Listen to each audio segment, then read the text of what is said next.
దేవరాగం జ్ఞానయోగం వ్యాసపీఠం బహువేదశాస్త్రం బోధామృతహిత శ్రీమన్నారాయణం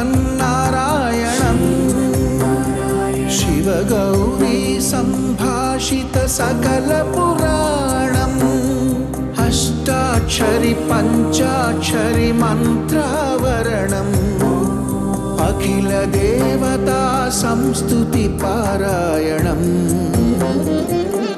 జయ మంగళకరమీ ప్రవచన శ్రవణం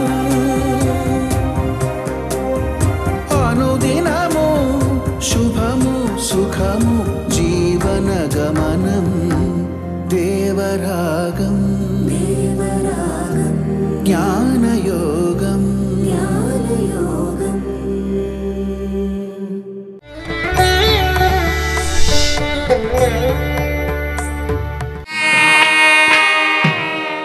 నీలాతుంగస్తనగిరితటీ సుప్తముద్బోధ్య కృష్ణం పారార్ధ్యం స్వం శృతిశతశిరసిద్ధమధ్యాపయంతి స్వోచ్ఛిష్టాయాం సృజనిగళితం యాబరాత్కృత్య భుంక్తే గోదా తస్యై నమ ఇదమిదం భూయ ఏవాస్తు భూయః. ఓం కేశవాయ నమః.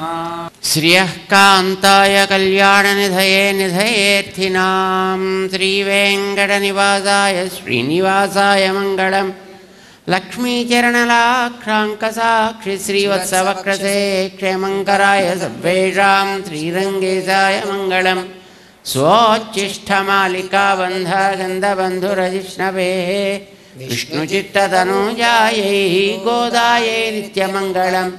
మాదృశా కించన త్రాణబద్ధాంకణబాణయే విష్ణుచిత్తతనూజాయై గోదాయై నిత్యమంగళం. శ్రీమత్యై విష్ణుచిత్తార్యమనోనందనహేతవే నందనందనసుందర్యై గోదాయై నిత్యమంగళం. మంగళాశాసనపరైర్మదాచార్య పురోగమైః సర్వైశ్చ పూర్వైరాచార్యైః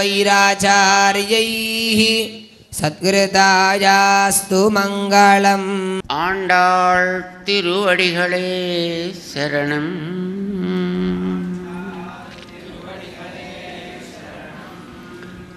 నీళాతుంగస్తనగిరితటీ సుప్తముద్బోధ్య కృష్ణం పారార్థ్యం స్వం శృతిశతశిరసిద్ధమధ్యాపయంతి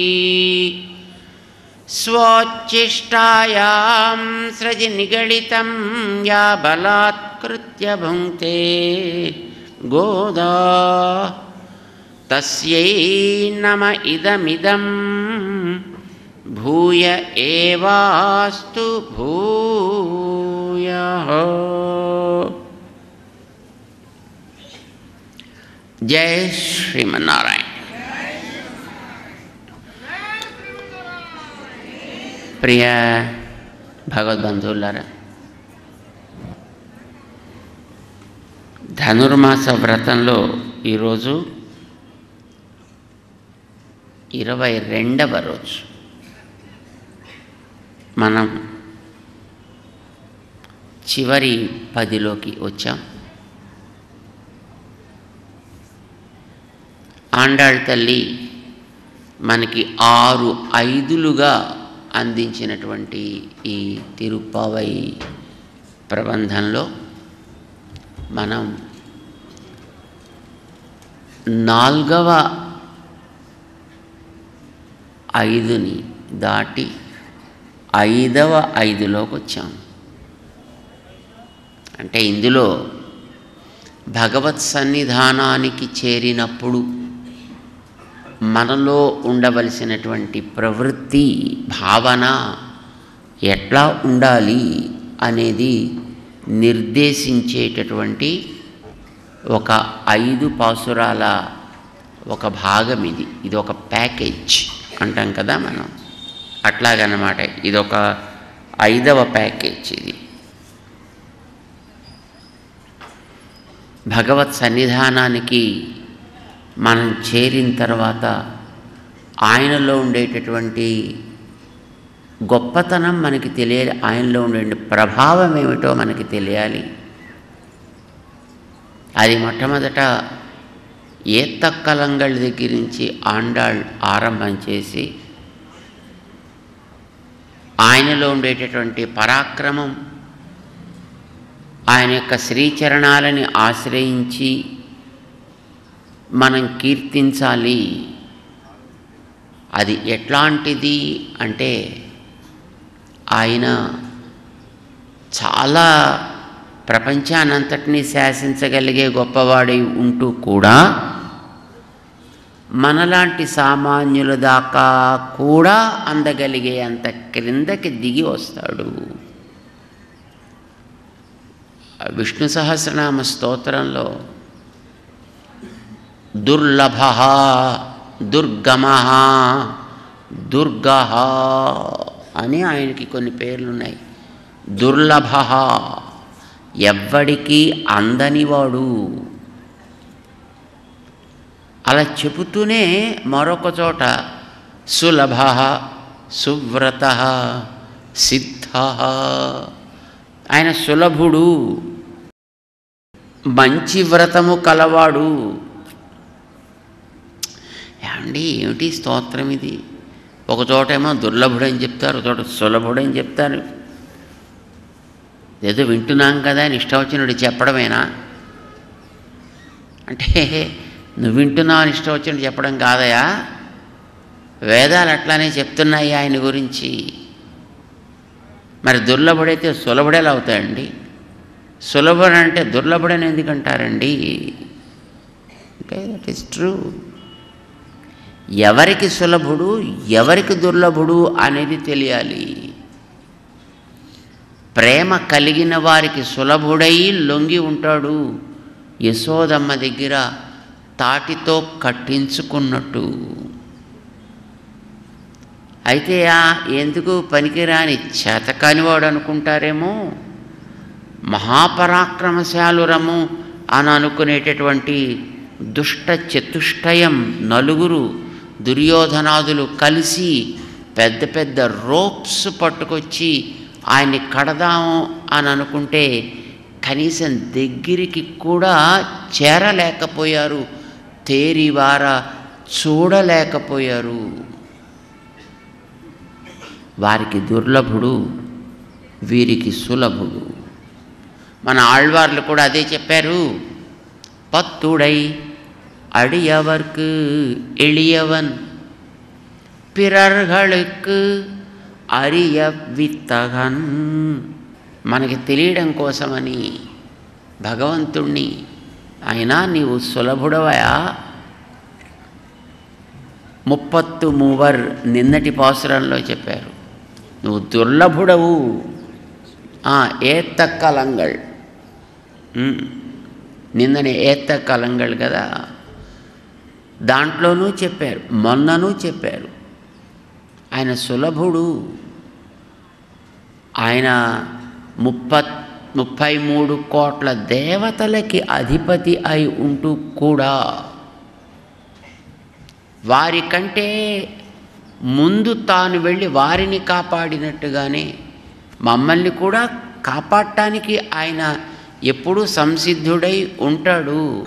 అభిమాన భంగమాయి వందు. ఇంక వాడు ఉన్న చోట ఉండలేక నీ సన్నిధానానికి చేరితేనే రక్షణ అని తెలిసి విభీషణుడు ఏం చేశాడండి? తన రాజ్యాన్ని వదిలిపెట్టి రాముడుండే చోటుకి వచ్చి రాముణ్ణి ఆశ్రయించాడు. ఆశ్రయించడం కూడా ఎట్లాగా? నావన్నీ మొత్తం నీకే అర్పించేస్తున్నా, ఎవ్రీథింగ్ మొత్తం అలాగా అప్పగించేశాడండి. ఆయన వచ్చి ఆశ్రయించాడు. భవద్గతమ్మే రాజ్యంచ జీవితంచ ధనానిచ, అన్నీ నీకు అప్పగించాడు కనుక వాటిని జాగ్రత్త చేసి విభీషణుడికి ఇవ్వాల్సి వచ్చింది. దాంట్లో ఉండే దోషాలు తొలగించి విభీషణుడికి ఇవ్వాల్సి వచ్చింది.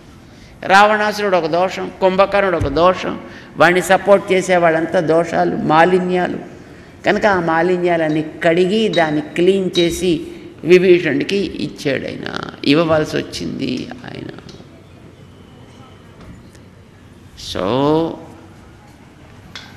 ఇందులో ఉండేటటువంటి ఈ అభిమానాన్ని అంతటినీ కూడా వదిలిపెట్టి వాళ్ళు ఎలా వచ్చారో, స్వామి నీ సన్నిధానానికి మేము కూడా దీని మీద అట్లాంటి అభిమానమే పెట్టుకుని ఇంతకాలం కూడా బతికాం కనుకనే నీ నుంచి మేము ఎడబాసామయ్యా. మన నిజంగా ఆయనతో ఉండాల్సిన వాళ్ళం కదండి. ఇక్కడ దీంట్లో ఈ ప్రపంచంలో పడి కొట్టుకుంటున్నాం. కానీ ఎందుకు కొట్టుకుంటున్నామంటే అభిమానం ఇక్కడ పెట్టడం చేత. అభిమానం వాడి మీద పెట్టలే, వీటి మీద పెట్టాము. ఈవేళ అభిమాన భంగమాయి, మా అభిమానాన్ని మేము వదులుకొని సరి అయినటువంటిది ఏదో తెలుసుకొని వచ్చి నిన్ పళ్ళి కట్టిల్ కీഴే, నీవు పవ్వళించి ఉండేటటువంటి ఆ మంచపు క్రింద. ఎందుకంటే మంచం బయట ఉంటే మళ్ళీ ఎవడైనా వచ్చి పట్టుకుంటే తీసుకుపోతాడో అని భయం చేత మంచము క్రింద చేరి కట్టిల్ కీഴే, అందులోనూ మళ్ళీ ఒంటరిగా ఉంటే ఎవడైనా ఏమైనా చేస్తాడో అని భయం. అంచేత వీళ్ళు ఒంటరిగా కాదు, సంఘం ఇరుపార్పోల్, సంఘములు సంఘములుగా, గుంపులు గుంపులుగా విభీషణుడు వచ్చాడండి. ఒక్కడు రాలే, తనతో పాటు నలుగురిని, తన మాట విని వ్యక్తులని.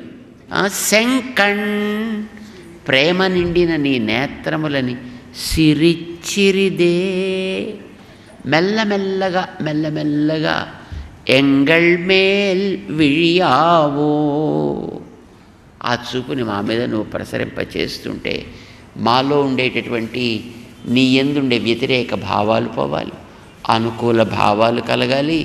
ఆ తర్వాత నీ సేవ మీద శ్రద్ధ కలగాలి. అప్పుడు పెద్దల సహవాసం కలగాలి, పెద్దల ఉద్బోధ ఏర్పడాలి, గురు సన్నిధానం కలగాలి, మంత్ర ప్రాప్తి కలగాలి, మంత్రార్థ జ్ఞానం కావాలి, దాని మీద విశ్వాసం ఏర్పడాలి. అప్పుడు అది నీ సేవకి ప్రేరేపించాలి. అప్పుడు మేము వచ్చి నిన్ను దర్శించగలగాలి. అంటే ఇవన్నీ ఒక్కొక్కటి ఒక్కొక్క పరిణామం లోపల ఏర్పడాలి. అంటే ఎన్నేసి ఏళ్ల పాటు మనం చేయాలో తెలియదు, మనమే సాధించాలి. శంకణ్ సిరిచ్చిరిదే, మెల్లమెల్లగా ఎంగేల్ విழிయావో, మా మీద చూపించవా, క్రమక్రమంగా తొలగించవా. అయితే ఎలా ఉంటాయి ఆ నేత్రాలు? తింగళుం ఆదిత్యనం ఎഴുందాపోల్, తింగళ్ చంద్రుడు, ఆదిత్యన్ సూర్యుడు ఒక్కసారి ఉదయించినట్లు. మామూలుగా దేవుడు నేత్రాలని చెప్తుంటాం, చంద్ర సూర్యోచ నేత్రే. మనం సాయంకాల విశ్వాసనామాల్లో రోజు చదువుతున్నాం. ఏనా భూపాదౌ ఇస్యనాభిర్వేదసుర నిల చంద్ర సూర్యోచ నేత్రే. అంటే మన వాళ్ళు ఏం చేస్తుంటారు, ఒక నేత్రంలో సూర్యుడిని పెడతారు, ఒక నేత్రంలో చంద్రుని పెడతారు. అదేమిటండి గుడ్డివాడి కన్నుల్లాగా,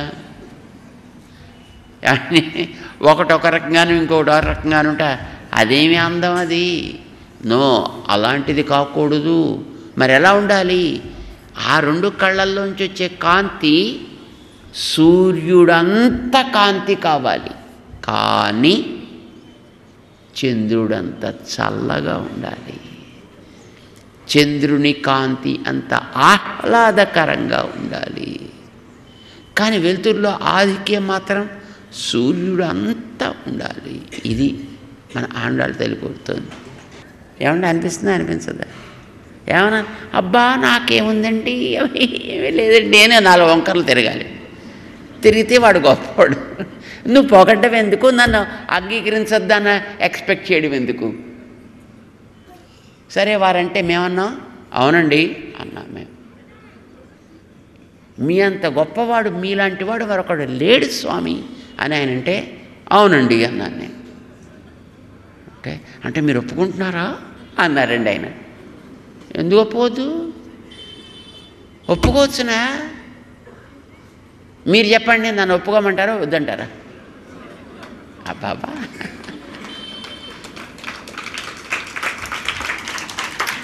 థ్యాంక్స్. అయితే మేమేమంటాం తెలుసునా?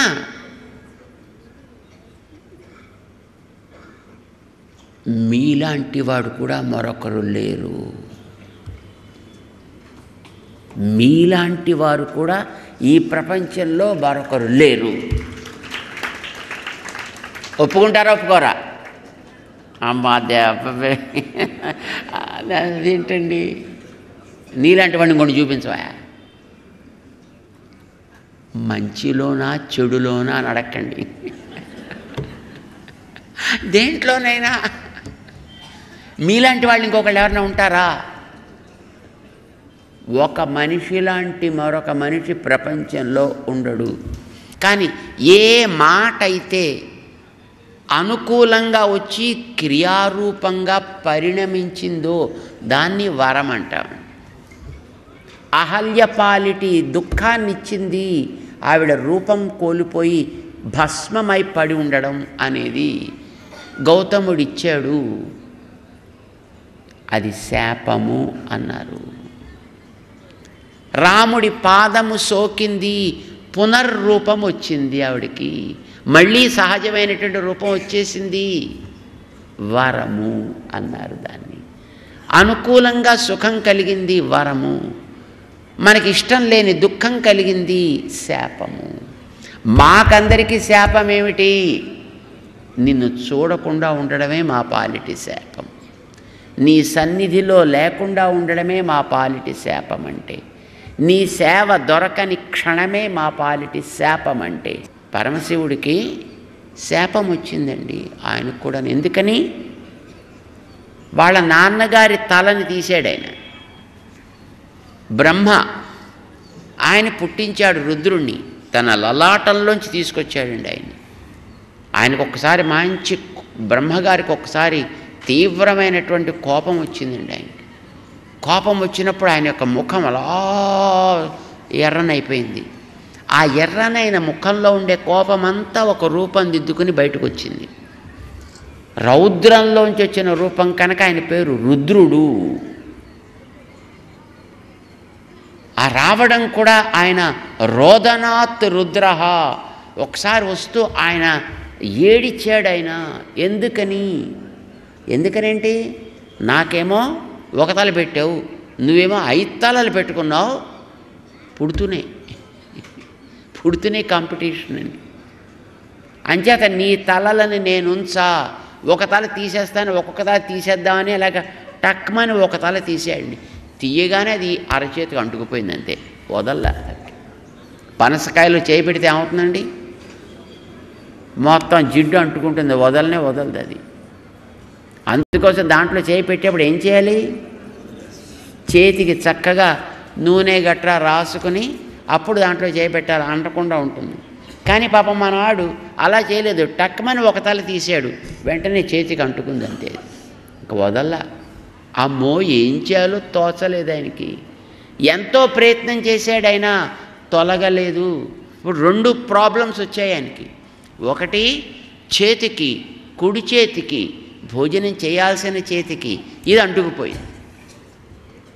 రెండవది, బ్రహ్మగారి తల తీస్తే బ్రహ్మహత్య అనేటువంటి మరొక దోషం వచ్చింది. ఏం చేయాలి ఇప్పుడు? ఎలా పోవాలి? ఇది తెలియలేదు అతనికి. తండ్రి గారినే ఆశ్రయించాడు మళ్ళీని. అయ్యో తండ్రి, నన్ను క్షమించు, ఇలా చేశానే నేను, నాకు ఈ బ్రహ్మహత్య దోషం నన్ను పీడిస్తోంది, బాధిస్తోంది, ఏం చెయ్యాలో నాకు ఉపదేశం చెయ్యి అడిగాడు ఆయన.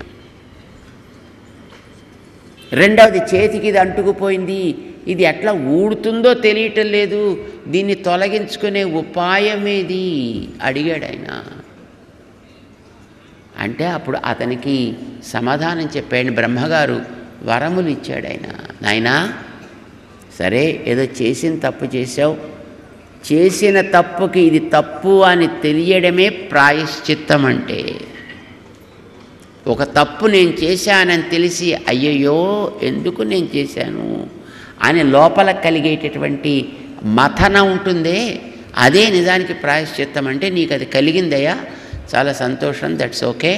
కానీ దీనికి చేయాల్సినటువంటిది శాస్త్రీయమైన ఒక ప్రక్రియ కూడా ఉంటుంది. నీకు మొట్టమొదట బ్రహ్మహత్య అనే దోషం తొలగితే తప్ప నీ చేతిలోంచి ఇది ఊడదు.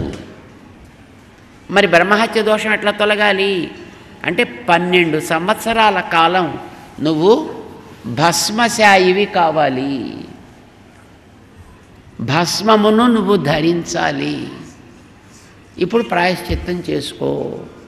ఎంగళ్ మేల్ నోకుదియేల్, ఒకసారి కనుక నువ్వు మమ్మల్ని చూశావు అనంటే ఎంగళ్ మేల్ శాపం ఇழுந்து, మా మీద ఉండేటువంటి శాపములన్నీ కూడా తొలగిపోవును. కనుక మమ్మల్ని చూడవా, మేము వచ్చామయ్యా ఇతరమైనటువంటి దేనికి అర్హత లేని వాళ్ళమై, ఇతరమైనది ఏది కోరకుండా నువ్వు మమ్మల్ని ఏం చేస్తావు అనేటటువంటిది నీ ఇష్టమే. ఇక అందులో మా ప్రమేయమి ఏమీ లేదు సుమా, నిన్ను ఆశ్రయించాము. నిన్ను ఆశ్రయించామని చెప్పారు నీ పాదాన్ని. కానీ పాదాన్ని ఆశ్రయించి ఏదో కోరుకుని పోయేవాళ్ళు బోడంతమంది ఉన్నారు. నీ పాదాన్ని ఆశ్రయించి ఏదో కోరుకుపోవడం కోసం మేము రాలేదయా, ఇక ఇతరమైనది ఏది కోరకూడదనుకుని నిర్ణయం చేసుకుని నీ దగ్గరికి వచ్చాము అని మన వాళ్ళు చెప్పారన్నమాట. స్వామి ఆనందించి ఉంటాడు. మొట్టమొదట మన వాళ్ళు కోరింది ఏంటి? నేత్రములని మెల్లమెల్లగా తెరవాలి. ఇప్పుడు ఇంకా ఆయనకి స్వాతంత్ర్యం లేదండి, ఇంతవరకే స్వాతంత్ర్యం ఆయనకి. ఇంతవరకు చేరడమే మొట్టమొదటి ఫస్ట్ కష్టం. ఇక ఇప్పుడు ఆయన పట్టుదల, ఆయన నియమాలు, ఆయనకు ఉండేటటువంటి స్వాతంత్ర్యం ఇవన్నీ పక్కన పెట్టి వీళ్ళు చెప్పినట్టుగానే ఇక పైన ఆయన చేయాల్సి ఉంటుందండి. ఇప్పుడు వీళ్ళ కన్ను తెరవమన్నారు, ఓకే అలాగే తెరుస్తాను, మెల్లిగా కన్ను తెరుస్తాను. మరి అనుగ్రహించవయా అంటే లేవబోతాడు. లేస్తుంటే రేపు మనవాళ్ళు ఏయ్ ఆగు, నీ ఇష్టం వచ్చినట్టు లేవడం కాదు, ఎలా లేవాలో మేము చెబుతాం అట్లా లే అని, రేపు ఎలా లేచి ఎలా కూర్చుని ఎట్లాగ నడిచి రావాలి అనేదాన్ని మనవాళ్ళు ఏది ఎట్లా ఆదేశిస్తే ఇంక రేపు అట్లా ఆయన చేస్తాడు. అది ఎట్లా లేస్తాడో ఎట్లా కూర్చుంటాడో రేపు మనం తెలుసుకుందాం. ఈవేళటి పాటని అనుసంధానం చేసుకుంటూ ముగిద్దాం. అంగణ్ మాంగ్యాలత్ அரசர் அபிமான பங்கமாய் வந்து நின் பள்ளிக்கட்டில் கீழே செங்கமிருப்பார் போல் வந்து தலை பெய்தோம் கிங்கிணி வாய் செய்த தாமரை பூ போலே செங்கண் சிரிச்சிறிதே திங்களும் ஆதித்யனும் எழுந்தாற்போல் அங்கண் இரண்டும் கொண்டு எங்கள் மேல் நோக்குதியேல் எங்கள் மேல் சாபம் இழுந்து ஏலோரெம்பாவாய். स्वोच्छिष्टमालिका बन्धा गन्धबन्धुरजिष्णवे विष्णुचित्ततनुजायै गोदायै नित्यमङ्गलं మాదృశా కించన త్రాణబద్ధ కంకణపాణయే విష్ణుచిత్తతనూజాయై గోదాయై నిత్యమంగళం శ్రీమత్యై విష్ణుచిత్తార్యమనోనందనహేతవే నందనందనసుందర్యై గోదాయై నిత్యమంగళం. ఆండాళ్ తిరువడిகளே శరణం. జై శ్రీమన్నారాయణ.